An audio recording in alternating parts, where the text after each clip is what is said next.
and welcome to my channel. I am Zodiac Bandit, and today we're going to be recapping the last episode of Critical Role of 2022, episode 43 of Campaign 3. And before we really get into it, Talzin's not there for last night's episode, which really sucks. He would have fit perfectly for this episode, but he was a little sick, so hopefully he feels better now, because that was probably a week ago when they recorded that. So, yeah. Hopefully he's back for the new year. And with that, let's get right into the recap. We start with FCG freaking out as their worst nightmare flies near them, and shits on them for 1 poison damage, which is gross. At this point, everyone in the party jumps in to help. Fern covers up FCG with her clothes. Imogen casts Inflict Wounds as it gets closer. Orem takes a defensive position in front of Fern's clothes, or in front of Fern. Chetney tries to talk to it, but gets no response. Imogen then hits it with Inflict Wounds. It doesn't kill the thing, which is fucking cracked. Orem tries to stop it with his new vines, but it avoids it. FCG says that don't let it mark you, or it'll follow you forever, which is a scary thought. Fern then uses Ice Knife and hits it, and it freezes, and then falls to the ground, and the ice all breaks off it, but it appears to be dead. Chetney then jumps to it and starts stabbing it. FCG doesn't believe that it's dead, and comes out of Fern's clothes to take a look, and then cast Talk with Animals on it, or on themselves, but they get nothing from it. But then it snaps back to life, and Chetney says it senses its undead presence upon it, which is gross. Chetney grabs it with Fern's help. Laudna says to try to talk to it. FCG asks it what it wants from them. It says, "I don't know, there's just something about you I have to ruin," which is so fucked up. FCG asks if it knows about their past. It knows absolutely nothing. FCG asks if it will ever leave them alone. It says, "If I'm going to be here forever, I'm going to be everyone else's problem," which is so assholery. It's not even funny. It then breaks free of Chetney's grip and moves away, and then dodges Orem's vines yet again. Everyone agrees that it's unstoppable at this point. Laudna gets Pate to chase after it and to try to talk to it, but it doesn't listen. It keeps flying away. Laudna then casts Hex on it to try to track it, which later they realize Hex does not work the same way as Hunter's Mark does, so that was kind of worthless. Pate tells it to wait so he can have a buddy, and with Laudna's Hex, she believes she can track it for the next 8 hours, but that is not the case, as we just discussed. The party asks FCG if it knows anything, or if they know anything about it, and the only thing that FCG knows is that it's been following them for as long as they can remember. And it keeps finding them somehow and shits on them. It just tracks them down wherever they are and shits on them. FCG thinks it's following them for stuff they did in the past, which FCG doesn't even know what they did yet. It's some sort of scavenger bird by its look. They first saw it in Jushar, and it's just kept getting closer and closer until it decided it was going to shit on them for the first time, and ever since then it's gone downhill. Orem says that they should put a wooden owl on FCG's head to scare the bird away. FCG asks where Ashton is, and then everyone else notices that they are also gone. Imogen casts Sending to Ash and asks where they are. They say they are following something and not to worry about it. The party continue on to the seminary and see metal torch sconces that produce magical fire when they arrive. They see a bunch of different types of races walking around the seminary. It is a very diverse school. They go up to the desk of the clerk at the front. They ask her a few questions about the place. Her name is, and I don't know what the point of this is, but Carol? Carol? I don't know. It's spelt Carol, from what I gathered. So I'm just going to say Carol, because Matt's names make me mad. They ask her about Infiltrating Kai. See, goddamn names. She tells them that he hasn't been around as of late.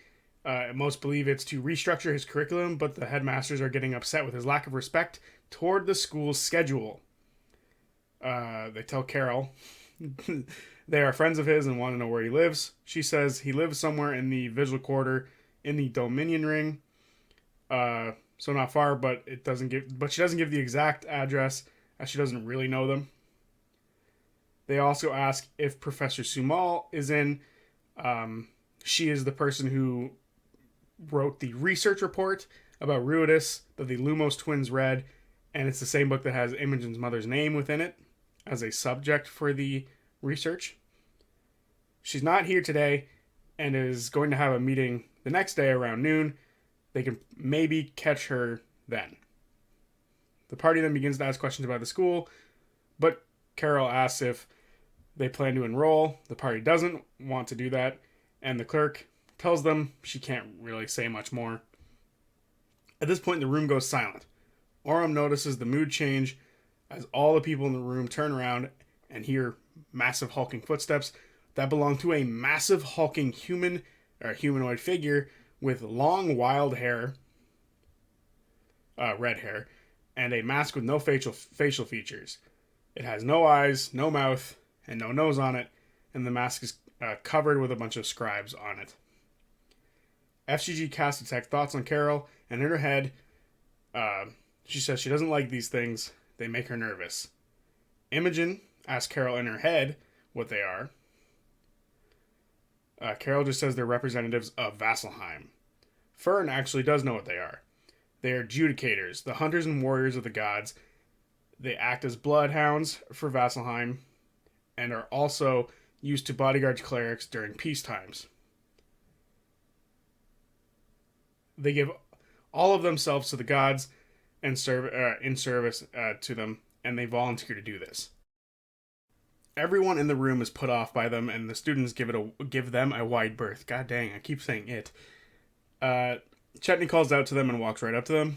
The Judicator stands at least 7 feet tall and is looking down to Chetney. Orem asks if they have any levels in Fighter, as they've been staring at them for a while. They don't seem to have any levels in Fighter, but they are some sort of martial class of some sort. Chetney, up close, sees a platinum band around his wrist that goes down to the backside of the hand and then wraps around its knuckles with a thicker piece on top of them. So it's probably some sort of monk, because of course it's a monk. Chetney says it's nice to meet you and walks back to his friends. The Judicator scans Chetney and the party before they begin to leave and walk back down the stairs, leaving the seminary. The students walking up the stairs see it and give it a massive bit of room to walk. They ask Carol who they are, or who they are here with, and she tells them that there's at least one more around, but they don't know who they're here with or what they're doing. Imogen asks if they're looking for someone specific, which makes Carol suspect of her, but Imogen plays this off as curiosity. They ask for Kai's address again, which Carol wants to keep her professionalism and doesn't tell strangers where teachers live, to which FCG casts Fast Friends on, making her friendly with them for up to an hour, and they will do anything to help them during that time. Carol asks if they'd like her to take them to Kai's home, and the party say yes, and they are now off to the Vigil District. As they make their way to Emerald Kai's home, they try to make friends with Carol, as for when the spell wears off, she'll know that she was affected by it, and it'll probably go very south for them very quick. They talk about maybe killing her, but that's probably not a good idea quite yet. They learn a few things about her, like she has a small flower garden she takes care of, and she stole a bronze paperweight and sold it to make some cash from one of the other teachers. She plans on buying a boat and marrying some fishermen and living closer to the outskirts of the town and live off the wild. They then get to a 2-tiered gated community, and Kai lives on the lower level. It's filled with nice houses. They see some guards walking around that look like they're in a nicer presentation as to fit the area. They eventually get to a smaller home fit for some small folk, more like Chetney and Orem, as the door only reaches about Fern's nose. Carol says this is it and begins to walk back to work as her break is almost up. Orem says they took her during her lunch break, so they'll pay her for it, and tells her he'll give her a few pieces of silver, but actually gives her a few pieces of platinum. Carol walks away, and the party feel they're confident she won't rat them out, as they have done a few things and now know a few things for her. Not for her. They know a few things about her now and paid her well, so if they have to, they'll blackmail her. They turn around and see a small fence around Kai's place that anyone could realistically jump over with the right amount of athleticism, and probably won't be able to fit through the bars unless they're really, really small. Chetney turns invisible and gets Fern to lift him over the fence. He unlocks the fence gate and then checks the front door to see if it's locked. It is locked, and it seems to be trapped. He sees a way up to the roof, and Imogen turns Orm invisible as well, and the two of them go up there. They find a second floor balcony with a double door that has some silver string near it, probably a trap as well. They then go to the chimney, and Chetney goes down with Orm's help. He makes it inside without much noise, but sees the silver string around the room, and he avoids it and goes downstairs. He smells a nervous sweat somewhere within the room. He calls out for Kai and says that they are friends, but there's no answer.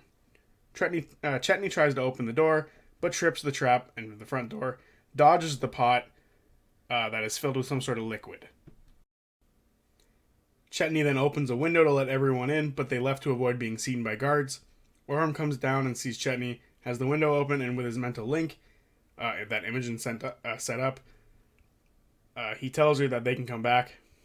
They all get in, and Orm looks around, but doesn't see anything or hear anyone within this room. Imogen casts detect thoughts and can sense two people below them. Chetney opens up a rolling desk with a rolling desk tabletop and is hit with some sort of acid for his troubles. No entryway to the basement. FCG and Laudna check the kitchen for shit. Laudna checks the spice drawers, but a painting of a sailboat catches her eye as the stone on the wall behind it seems to change a little bit. And her and FCG take off the painting, but not before criticizing it a bit. They then see a open seam on the wall and begin to pull on it. But with everyone's help, it's able to swing up, as there's from hinges are on the top of it, and it swings open. Orm and Chetney, still invisible, go down first. It's dark, but Chetney can see. As they go down, they hear someone say that something is coming, and a skull is thrown in front of them, and the two of them see a white flash, and Orm is blinded and frightened by it and can't move toward the skull. Orm tells them that they're here to speak with Ebenald Kai, and that Istani sent them. One of the two is reading something, but the other one notes that they heard their name. Everyone runs down, and the one who is reading finishes, and a magic circle glows around them, and they jump into it and vanish. Laudna quickly runs down and jumps in after them, and then so does Kai. Everyone else goes in. Imogen and Fern grab Orm as he can't move closer to the skull because he's frightened, and drag him through as well. The party come out of the other side of the magic circle, and they are in a cavernous space. It is extremely warm, almost uncomfortably so. About 30 feet ahead of them is the half-elf woman that read the teleport scroll, and Ebenald Kai. The half-elf is loading a crossbow, but Kai is holding his hand out in front of them so they can let the party speak. Orm, still invisible, says they are friends of Istani and have a letter to prove it. Imogen turns invisible once more, and he hands Kai the letter.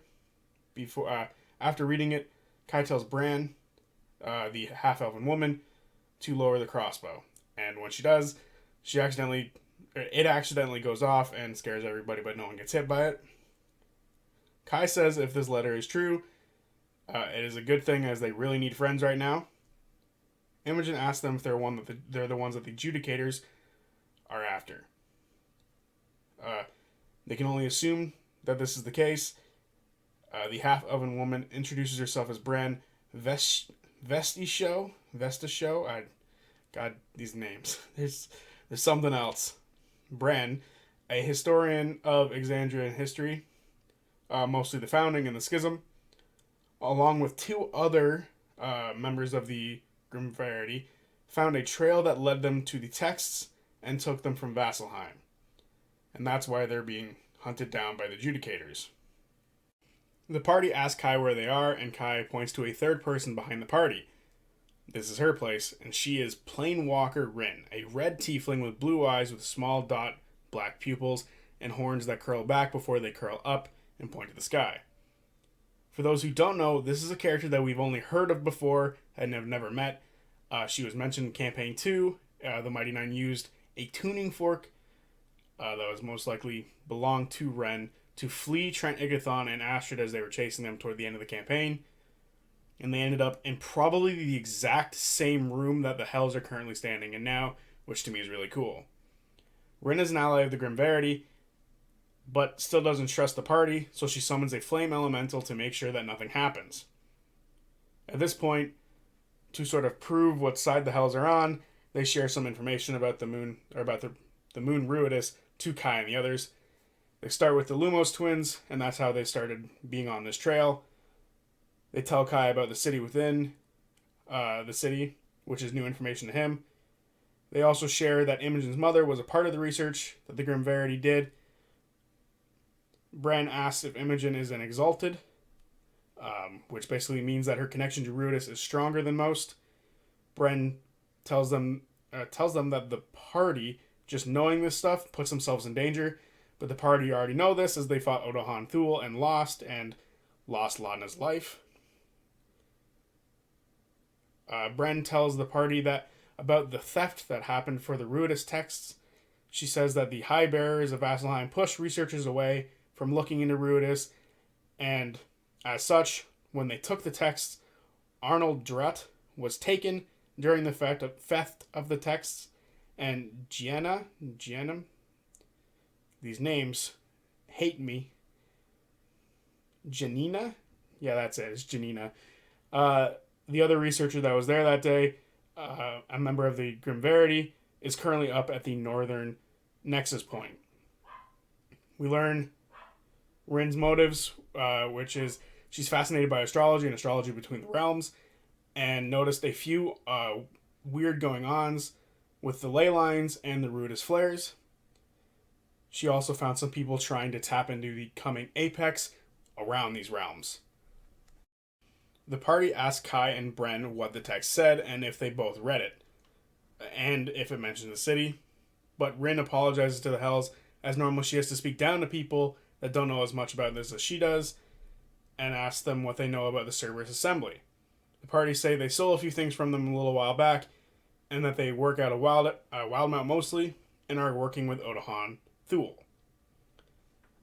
And the Bells also bring up the Nightmare King and the telescope he made. Rin knows the name and asks for more about the telescope, as she's seen 2 of these before. They tell her about the lens that allowed them to look at Ruidus more closely to see the city and the lattice net around Ruidus, but they broke that lens. The texts were about 2 forgotten gods from long ago, Ethodoc, the Endless Shadow, the god of darkness and winter, and Vordo, the Fate Shaper, the god of fate and order. The texts also say that Ruidus didn't always exist, and it speaks of something coming from beyond the stars. The gods called it Predathos. It resisted their magic and hunted them. It was able to create its own twisted life in its wake, and the texts say that Predathos devoured Ethodoc and Vordo. The gods and the primordial titans came together to imprison Predathos, using a piece of Exandria itself to send it into the endless darkness above, but the prison clung to the world and became a new moon. It is believed that by erasing the history around the moon, it would make it so that people would never draw attention to it, and as of right now, for a while, it's worked. The Hells now know dangerous information to the High Bearers of Vasselheim and to many others. Odohan is believed to be an exalted one, and is now building an army of Ruidus born. They've been coming to Marquette for a few months now. It is theorized that Predathos is creating anchors in Exandria with the Exalted Ones, and Exalted Ones have been drawn to the nexus point north of the city in the Hellcatch Valley. They connect the dots and now believe that that is where Imogen's mother is. Odohan found Imogen's mother, and her need for answers overtook her judgment, and she went with her. Orm wants to know what the members of the Grim Verity want. Rin says she wants to put a stop to whatever Odahan and the Assembly are doing. It's revealed that the number of Ruidus born has gone way up to over 200 in the last 5 years, and that is just those who came forward about it.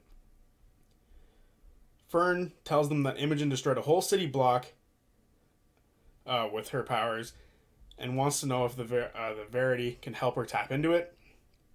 Bren says she could help do that if there was more time before the solstice, but there isn't. Chetney asks if the two lost gods were betrayer gods or prime deities. Bren isn't sure.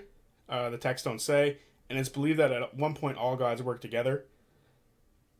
FCG is curious about the part of Exandria that was used for the prison, but the text doesn't say. I think, this is me now, that might be the Hellcatch Valley, because it's weird that that happens to also be the nexus point to where all this is happening. Rin says the Assembly and the Fey folk and the Shadow Realm folk have all built the same machine in the same space representative to each other on their realms. Laudna says that they saw one of these that Ira Windigoth made, the Nightmare King, but that one was north of Bassaris. Imogen wonders if the shadows Odahan can summon are from the Shadow Realm and if she uses them to travel. Rin says that that's not impossible. The site of north of Eos used to belong to the Seminary, but about 5 months ago, the Assembly bullied everyone else out.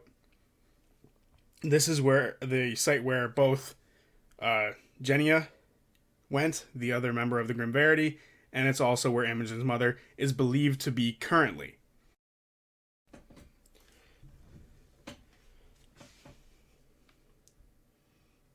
The party doesn't know if they can take on a full army of Ruidus born, but maybe they can stop what they're planning from happening. They ask who is making the machines in each location.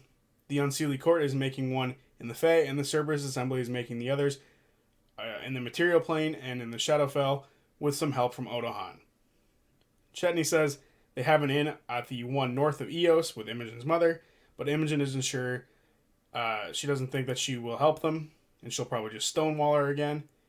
The party plan to sabotage one of the machines, and they think either the Shadowfell is a good option, as it's the least guarded of them all, or believed to be the least guarded of them all, but they could also go to Fern's grandmother Mori, and Fern says she's super helpful and super strong, which would make going after the Feywild one a little bit easier. After a lot of talk, Imogen sends a message to Mori. Hello, Fate Stitcher. Herewith Fernie, Bear Cub Banana. She wants to come visit desperately. On a time crunch, can you get us back without the wibble wobbles? After some time, as it takes a while for ascending to go between the planes, a message comes back like a smack to the face. Oh, well, it's nice to hear from you, whoever you are. Please tell my little bear banana baby to come visit. I can help always. She claims that it's one of the warmest voices she's ever heard, and then tells Orem in his head that she sounds terrifying. Before they go to the Feywild, they need to go get Ashton. Chetney warns Kai and Bren that the adjudicators saw them, and they may check out Kai's house because of that. Kai thanks him for the warning, and now it's time for the Bell's Hells to go get Ashton. Rin says to reach out to her when they're ready to go to the Feywild. Rin then asks them where they want to go, but the Bells do what they do best, and they try to go exactly where they want, which annoys Ren, and she sends them back to the house. When they get there, Chetney goes up to see if the coast is clear, but as he makes his way to the top, he hears the door getting smashed in and quickly closes the hidden door, lowering back into the basement. They hear footsteps and a voice that they've never heard before. And you're sure you heard them here. Smell them, find them. And that's the end of the last episode of 2022. So that was a great episode and a fantastic way to end the year. Only way it could have been better is if Talzin and Ashton were there to enjoy and be super sarcastic with all the information that they were getting fed. So yeah, I really enjoyed that one. That was really fun to me, and can't wait for where all this leads. I'm super excited to go meet Mori. That is a character I've been wanting to meet since EXU. So I'm super excited that we get to see her now. eventually. We're not sure exactly. And I really hope Matt opens next week with like Ashton somehow making his way to Kai's place. I think that would be really interesting. And he like somehow joins in the fight halfway through or something. So I don't know. Very excited for episode 44 when we come back in 2023. So yeah, it's been a blast. It's been an amazing year. And Merry Christmas, because that's still in 2 days. So yeah, Merry Christmas. Hope you all get what you want. Hope you all have a good time, and hope you all can see your families. There's a terrible storm going on outside for us. So we might lose power, but that's okay. So anyway, if you don't see this, I lost power. If you see this, I haven't lost power yet. So there's that. Alright, anyway, see you guys on Tuesday with whatever my video is going to be then. So yeah, till then, peace.